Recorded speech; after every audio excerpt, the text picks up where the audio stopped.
is Kashira, and welcome to my podcast, Simplifying Life with Kashira. Today, I'm speaking with Joseph O'Donnell. He is an IT professional, certified business English trainer, and is very much passionate about empowering communication with main focus on IT professionals. And I have to say that this is the first time I actually came across any such thing wherein people are focused on a particular segment in which is IT. I think we are really going to gain a lot of insight with our conversation with Joseph. Would you like to tell us more about your background and what inspired you to get on this journey? Yes, thank you, Kashira. Yes, I've been working with professionals in Spain for a long time, and I really enjoy the challenge. It's a great. For me, it's the best job in the world. Because you get the chance to meet so many different people, and you can see that they all have similar. A lot of them have similar challenges, and it's great that you're able to when you're able to help them to gain more confidence. Or I remember one day an IT manager who was 63 years old, and he was very nervous because he was just about to retire, and he needed to ask for a pay rise, and he was thinking, well, I'm 63, I'm too old. How can I ask for a pay rise at my age? So I was working with him for a few weeks, a few months, in fact, and practicing presentations and so on. And finally, he managed to get his pay rise, and he was very, very happy. But I think a lot of it is that people don't have confidence in their abilities, which is a shame. Yeah. So I like that aspect. I like to see that I can make a difference to people, to give them confidence and make them believe in their abilities sometimes. Well, that's incredible actually. I am so passionate about communication topic as well. So let me tell you, there are two topics which are very much favorite of mine. One is communication, and second is fear. Very limited number of people who will have courage to come up and voice out their opinions. So that is the core reality, and a reality which I'm pretty sure will change one day with the relentless efforts of people like you. We all are what our experiences have been. When I started working on my channel, there were certain experiences which I had, and I thought that I need to voice them out so people can listen from my experience and maybe feel more confident and could navigate the life in an easier way. Have you had any such experience in your life when you were in school or colleges, or when you started in your job, when you felt that you know what, I really need somebody to help me out with my communication? Any such particular incident which actually kind of shaken you that, you know what, Joe, after a few years you have to inspire other people and do something for them? Yes, actually, yeah. I remember when I was starting at university in Scotland, in Glasgow. I was very, very shy, and I didn't like to speak in front of people. And one day I had to make a little speech at an event, and I didn't sleep the night before. I was very, very worried, and I don't know how, but I managed to stand up in front of maybe 100 people, and I managed to speak, and I was, I got through it. And after that I thought, well, maybe I can do it. I remember thinking that this was something like I had never done before, and I think that's common. The first time you do something, and it's something like, especially if you're a little bit of an introvert, and it's just something that you just think, oh, no, I will never do this. And then when you are able to do it, then it gives you a boost, and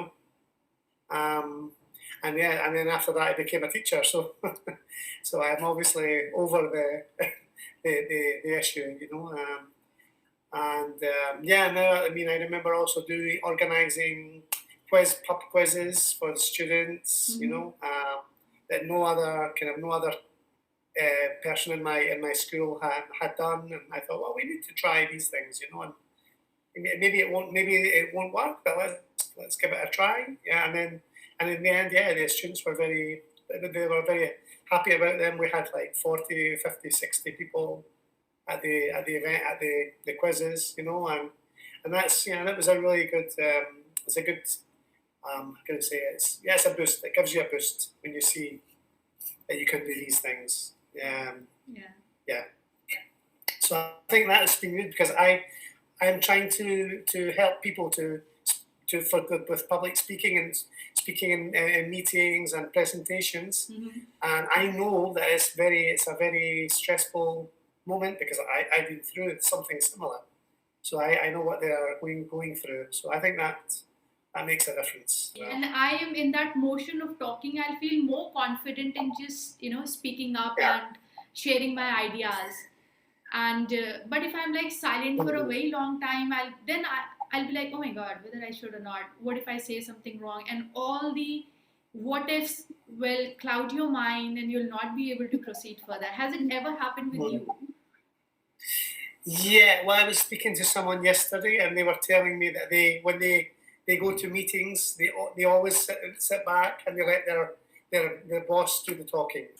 I think a lot of it is not only fear but also perfectionism, because they say to me, well, I'm not going to speak because I'm just going to make a lot of mistakes and I'm going to look silly, which is okay, I understand, but you have to start somewhere, you've got to. I said to her, well, why don't you just ask your boss to give you 2 or 3 minutes to speak about a topic in front of the others, and that will give you some confidence, and you can build on that, But yeah, a lot of I think of it's difficult for people who are perfectionists because they don't want to say anything unless it's perfect, and I mean that's almost impossible. So I think it's really important to face, as you say, to face your fears, and it's the only way to get better, in my opinion. Yes. That's really incredible. You have chosen this segment of helping out IT professionals. Do you think there is some particular challenges which people in IT go through and the people working in other segments, they do not? It's a good question. I'm not sure. I don't know. I think there's a lot of crossover between IT, the IT professionals and other kinds of professionals because a lot of them have to make, for example, they have to make presentations with stakeholders or prospective clients. Maybe the IT ones you need to sometimes make more technical presentations than others, but at the end of the day, they're still presenting a service or a product that they want people to buy. So they have to, and that's the same in many other sectors. I think so. I think there's quite a lot of crossover. And also meetings. I mean, IT guys or IT girls are in meetings every day, and I think it's quite similar in other sectors as well. Yeah. I also feel that the fear of communication, not taking a lead, not asking questions in a group meeting, the questions which people feel confident in asking if they're speaking to you in one-on-one, but they will not dare to speak up in a group conversation. These are very common challenges which people all across the corporate sector and even people who are not in corporate sectors, they go through it. And when we are in meeting, it is a job to ask questions if you're not able to understand anything, so simple as that. And if there is any problem, just voice out without any yes, no, maybe, and things are so sorted without thinking whether all my words will have a proper sentence or not, whether my English will fall in place or not. So if you do not think of all of these things, we can be so good speakers. What do you think on that? Yes, I agree. I totally agree with that. Yes, a lot of people a lot of people. There's another thing as well, because if people are afraid to ask questions, and they think, oh, this is a stupid question. But maybe there are 5 or 6 other people in the meeting who have the same doubts, and if nobody asks the questions, then they'll leave the meeting, and they will still have the doubts about what they have to do, what the next step is, or when the deadline is. Somebody has to take the lead and ask the question. And it's also, I think, sometimes it's down to the person who's leading the meeting, because in some meetings one person speaks and the others just listen. Okay, and that's not the way a meeting should be, because everyone has ideas and everyone has valid points to make. Yeah. And if only one person is dominating, then I think that's really bad for the company. Yeah, there has to be like a fluid. There has to be fluid communication, and people need to be given the chance to share their points of view. Yeah. And I also think there's no such thing as a stupid question. Absolutely. Yeah, because as I say, maybe people are thinking, "Oh, I have the same doubts," So yeah. So I think it's important to ask questions. But I think the first thing is the team leader, the scrum master, or whoever is leading the meeting has to create the atmosphere so that people can feel comfortable expressing opinions, especially if they are negative opinions. If they don't agree, people don't want to rock the boat. Yeah. But sometimes it's better, So I think the very important thing here is for the leader of the meeting to create a comfortable, open atmosphere, and like people can say whatever and ask questions. Yeah. I think that's a very good point for a leadership in the organizations, and it is a good leadership quality to be able to create that atmosphere that everybody feels confident and comforted to speak up, to voice out, to say that, you know what, Joe, I'm not comfortable, I'm not confident, that kind of dynamics. It is an essential leadership quality for all the good leaders to have. Having said that, I wanted to bring out the other side of this aspect, that when you go in real world, this is your fight. This is your battle, and you have to win over it. And now, if there is a problem that you are the one who feels fear, if you are the one who feels inconfident in speaking up, if you are unable to voice out your opinion, you have to work on yourself.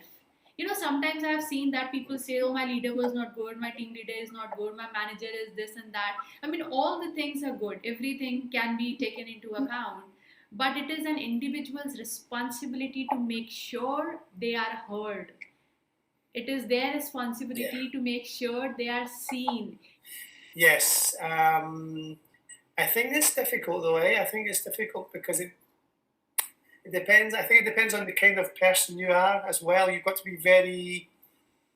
You've got to know that maybe. Well, I'm not going to say ambitious, but you have to know like what you want to achieve, and not give up. I think that's the problem. Yes. Sometimes it takes such a long time to get where you want to be that you get a little bit disheartened, and you think, oh, this is never going to happen, and then you give up. But from there, your thoughts about how to deal and overcome our fears in the real world, because in real world nobody comes up and sets the ecosystem for us. So what do you think on that how can people actually work on their individual skills to enhance their communication?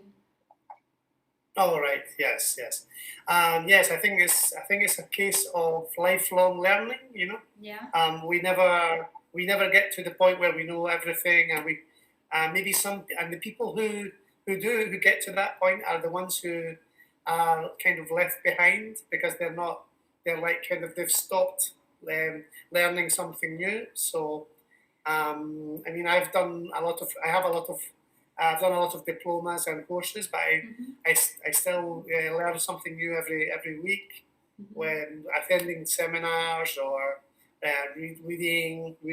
For example, what's the book? Oh, I don't remember. Reading books about self-development, and and trying. The other day, I did my first live event, which was which was great because it was. I learned so much in such a short space of time, and it was quite nerve-wracking. But it's also a great way to learn new skills very quickly. So, and I think that's important because if it's important for everybody because the world is changing very quickly, and we need to try to. And a lot of, I think, a lot of companies also, a lot of companies nowadays are starting to focus more on soft skills, which are actually not that. I mean, they're actually quite hard for some people. They're very important. How to communicate with people, how to empathize, how to speak in front of an audience, and these are all things that everyone has to work on, and you can't, as I say, you can't just say, oh, I know that, because you have to keep improving and keep learning new things. Yes, absolutely. And I think that's a comprehensive approach that this is a lifelong journey to keep honing your skill. In today's time, wherein all our work is global, most of the people are working from home, like I am. So there's this global exchange of information where people come from different countries, different cultures. It happens that people find other people's accent sometimes difficult to understand. Have you come across any such situation, and how we can deal with such challenges in communicating? I think the native speakers, well, both sides have a part to play. Yeah, the native speakers need to take into account that not everyone is a native speaker. So you need to, and the most important thing for this communication is that everyone is on the same page. Everyone knows what's happening, what's expected of them. And if one of them is using a lot of complicated phrasal verbs like let's touch base, what's touch base? Let's they're using complicated expressions. Not everyone is able to understand. So they got to simplify their language. And of course, on the other side of the coin is the non-natives. Of course, they have to work a little bit on listening to the kind of accents that they have problems with. They have to try to nowadays it's easy to have podcasts on podcasts. You have YouTube channels talking about software for software developers or for Scrum Masters, software engineers. You have people from India, from Ireland. I mean, if you have challenges, then you can find the listening activities for that accent, and that will make things easier. Yes, but I think there has to be a balance between both sides. Yes, and I think that people should not really feel at any point in time that they're not good enough. The most simple way to deal these kind of situation would be keep a little bit of confidence in you. It is absolutely okay for people to voice it that they did not understand your accent. Instead of sitting in is and not understanding what has been discussed in the call and then doing wrong actions, just raise your hands and tell them that, do you mind speaking little slow? Yes, another thing you can do is use like also write down phrases that you need to use in your meetings or presentations and stick them on the fridge. Write them on post-it notes or whatever, stick on the bathroom door or on the fridge, and then every time you go to the fridge to get a beer or whatever, you see the phrase on the post-it. Oh yes, and that reminds you. Yes. And also, I think also important to, like, if you're making a presentation, I think it's very effective if you video record yourself, and then play it back, because then you will see all the little, like maybe little things like body language that you're not aware of, and things that you can and maybe those that you repeat 5 or 6 times, and you're not of this, and you hear or see yourself. So that can be very effective. Yeah. That is actually a very comprehensive approach to start working on the areas which needs improvement in your communication. If you could share three advices or strategies as per you for IT professionals or for non-IT professionals that these people can implement in their day-to-day life to start improving their communication skills, to start speaking up in the meetings. Yes. Okay. I'd say that I think the first thing is to try and to get over over their fear. Step by step. So I would say like start like volunteering to. I mean, ask your manager if you can comment on a topic for a few minutes at the beginning of the meeting or even at the end of the meeting, just to give you the practice and the confidence, a bit of confidence, to give you confidence in speaking. I think also, as I say, I think maybe also just trying to practice to get some practice every day. Let's say whether it be listening to a podcast on the way to work, or reading a short article about your maybe an article related to technology or related to some aspect of your work. Anything like that. I mean, I think the important thing is to do it often, even if it's just for a quarter of an hour. But it's better to do that every day to get into the habit. Yes. Like there's a great book called Atomic Habits. I suppose you've heard of it. Yeah. It's a great book. So I mean, people, you have to break things down. You want to change, but you have to try and then start with small steps. To break it down and say, okay, if I can do this for 10 minutes tomorrow, I'll try and do it for 20 minutes next week. And so on and so on. But important to try to make the habit, make it easy to do. Like you're driving to work in a traffic jam. Well, it's easy to listen to a podcast because you have nothing else to do, and it's a good way to take and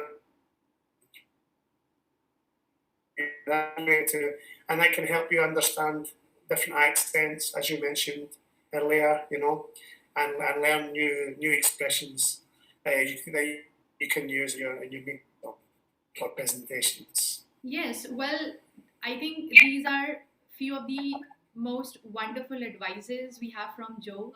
Amidst all the technical problems, you managed to stay with us. It has been a wonderful conversation with you. So thank you so much. A pleasure speaking with you, Joe. It's been a very interesting discussion, and thank you for the invitation. It's been good to share ideas. Yes. Thank you so much, and take good care of yourself. Thank you. You too. Thank you so much, everyone. Bye-bye.